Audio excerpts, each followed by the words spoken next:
Bonjour à tous, dans cette capsule, on va parler de diarrhée chronique par malabsorption. L'objectif éducationnel est d'identifier les principales étiologies responsables d'une diarrhée chronique par malabsorption. Alors, devant un syndrome de malabsorption, il faut bien établir le diagnostic étiologique. Donc, comme on l'a vu, devant une diarrhée chronique graisseuse associée à un syndrome carentiel clinique et biologique, donc là, ça fait évoquer fortement le syndrome de malabsorption, et donc l'anomalie peut être au niveau pré-entérocytaire, entérocytaire ou post-entérocytaire. Donc, un petit rappel sur l'absorption. Comme vous le savez, l'absorption se produit en 3 phases. La première phase intraluminale ou pré-entérocytaire, qui est la digestion. Ça consiste en transformation des aliments en nutriments absorbables sous l'action des enzymes pancréatiques et des sels biliaires. Par la suite, ils sont absorbés au niveau des entérocytes et il faut qu'ils soient transportés par la circulation lymphatique une fois absorbés. Et donc, au niveau donc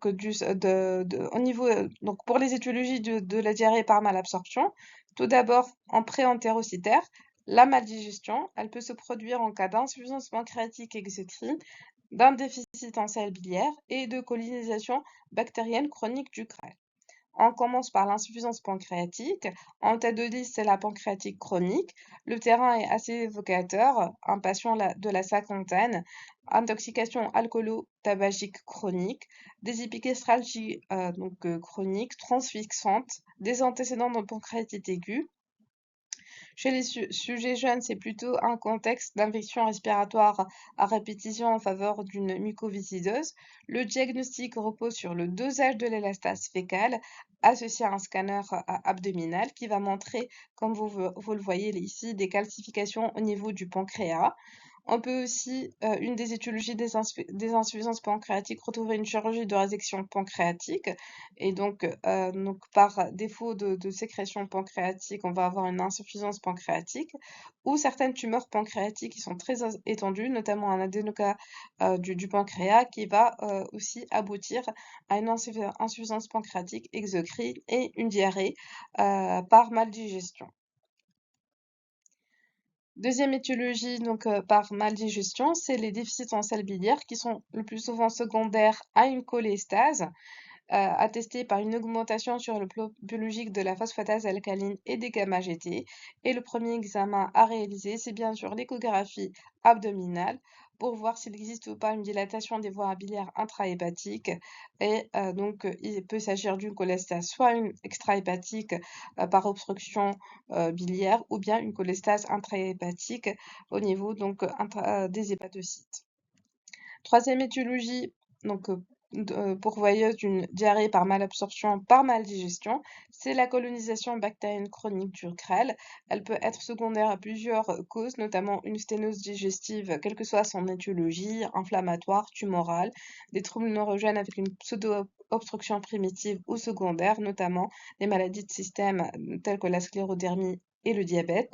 Ceci va provoquer une stase des bactéries au niveau du GREL, donc une colonisation bactérienne chronique, ce qui va aboutir à une déshydroxylation et une déconjugalisation des sels biliaires et, a fortiori, il y aura une malabsorption des graisses.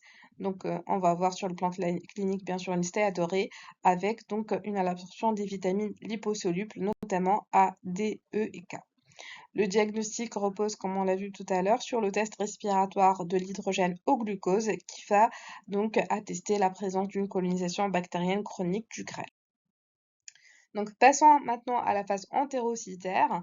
En tête de liste, c'est la maladie cœliaque. C'est une entéropathie auto-immune qui se développe chez des sujets génétiquement prédisposés, notamment qui ont un HLA DQ2, DQ8, qui a une forte valeur prédictive négative, c'est-à-dire que l'absence de cet HLA va permettre d'éliminer le diagnostic de maladie cœliaque, mais la présence ne permet pas de confirmer à 100%.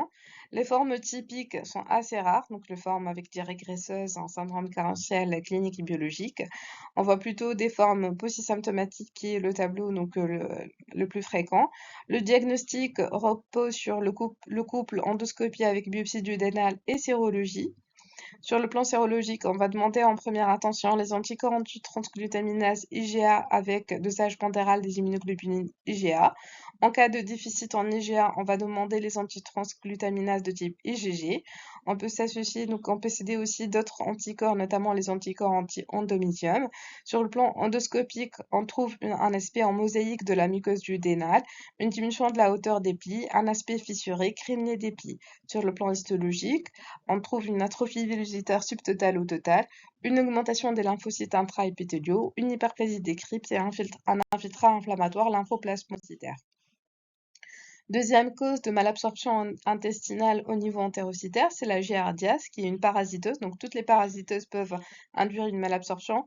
Donc, en tête de liste, c'est la giardiase qui est la parasiteuse intestinale, donc la plus fréquente, de transmission féco-orale. Et elle va donner un syndrome de malabsorption qui peut survenir en cas d'infestation massive et prolongée. Sur le plan donc, histologique, on trouve une atrophie villositaire et le diagnostic repose sur l'examen parasitologique des selles et la biopsie du duodénum. Parmi les autres causes de malabsorption intestinale à phase entérocytaire, on trouve la maladie de Crohn, notamment la maladie de Crohn clinique. C'est une maladie inflammatoire chronique de l'intestin qui peut survenir à tout âge avec un pic de fréquence chez les sujets jeunes entre 20 et 30 ans. Le tabagisme est un facteur de risque. Il existe une susceptibilité génétique, notamment avec la mutation du gène NOD2-CART15. Le diagnostic repose sur les faisceaux d'arguments cliniques, biologiques, endoscopiques, histologiques et morphologiques.